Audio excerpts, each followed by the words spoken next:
Hey, what's going on, y'all? As an ex-DJ, I'm a DJ for life, but I just found out about the killers of Jam Master Jay, the alleged killers of Jam Master Jay was arrested. I do want to say this. I always suspected Jam Master Jay to be in the drug game. I don't know if he is or if he's not. I know a lot of times a DJ can be in a group and not get paid nowhere close to the same as the artist.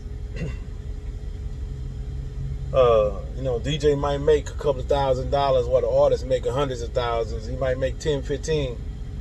But, back in the day, Run DMC made it a thing to make Jam Master Jay and put him up front, because back then you boasted about your DJ. Your DJ was your producer.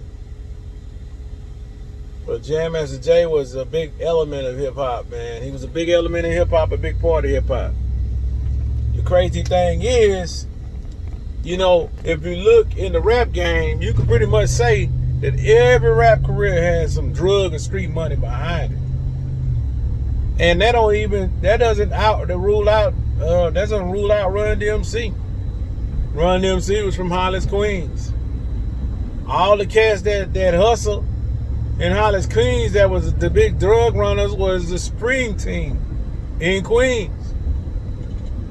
Bimmy. All them cats that, 50 Cent, not 50 Cent, but Curtis Jackson, the wannabe 50. His mom was supposedly killed because she was a part of the Dream Team as a runner, but she was on the lower end. So when he did the movie Get Rich or Die Trying, the man that plays the figure is supposed to be Supreme.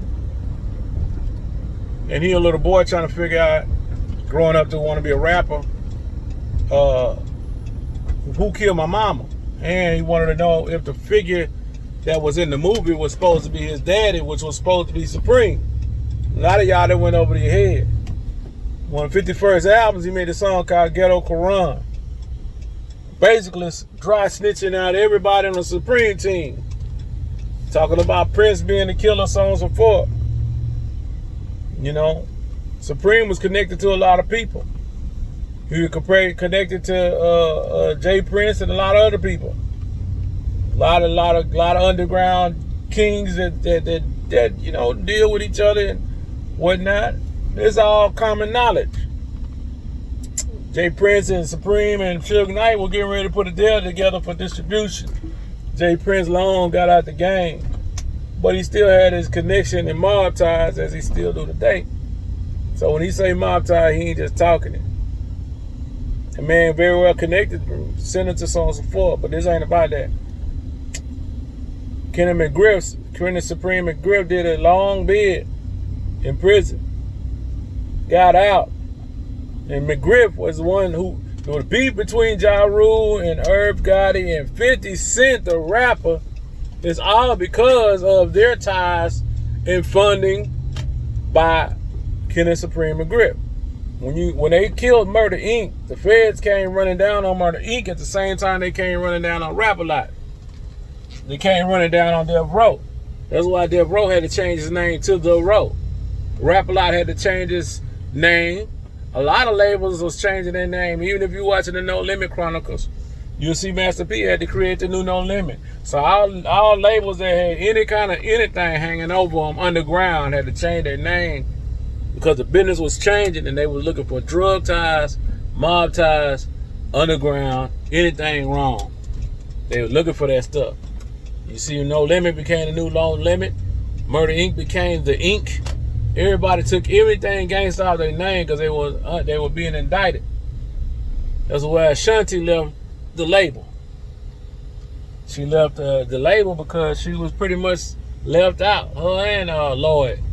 They was R&B artists. They ain't want to be part of no damn investigation for no damn drug ties and shit. Anyway, so Jam Master Jay, a lot of people would say Jam Master Jay, the hit that was put on him for messing with Curtis Jackson, they gave 50 Cent. He tied in with 50 trying to break his career. Had a lot to do with Supreme and them being mad with Curtis Jackson for making that Ghetto Quran song. That's what got 50 Cent shot all up in the face, in the mouth, etc. So, like I said, I ain't telling y'all nothing that ain't already been told. It's already been told. It's already been put out there. It ain't nothing new. But I would tell gangsters this. If you don't want your past to come hunt you, don't keep doing dirt. I did my dirt out there in the streets like a lot of people. But I'm honestly, your dirt, it will eventually can come uncovered. Your dirt won't hide forever. I know. I had to pay the price for my dirt, so I know. But 50 Cent, listen to Ghetto Quran, and Ghetto Quran could have, for all I know, Ghetto Quran could have got Jam Master Jay killed. Is what got 50 shot in the mouth. Look at the timeline. Anybody that back in the day, anybody that was riding with somebody, if they was coming to get them, they gonna come get you too. Just how it went. If you was down with a person, back in the day we used to use the terminology, I'm down by law. If you was down by law, that means you was down. It means I'm gonna ride or die for who I'm with. It ain't like nowadays with all these crackerjack youngsters. Say they down, but they not. When people say they was down, they pulled the gats out, they rode with you to the death. It's just different times.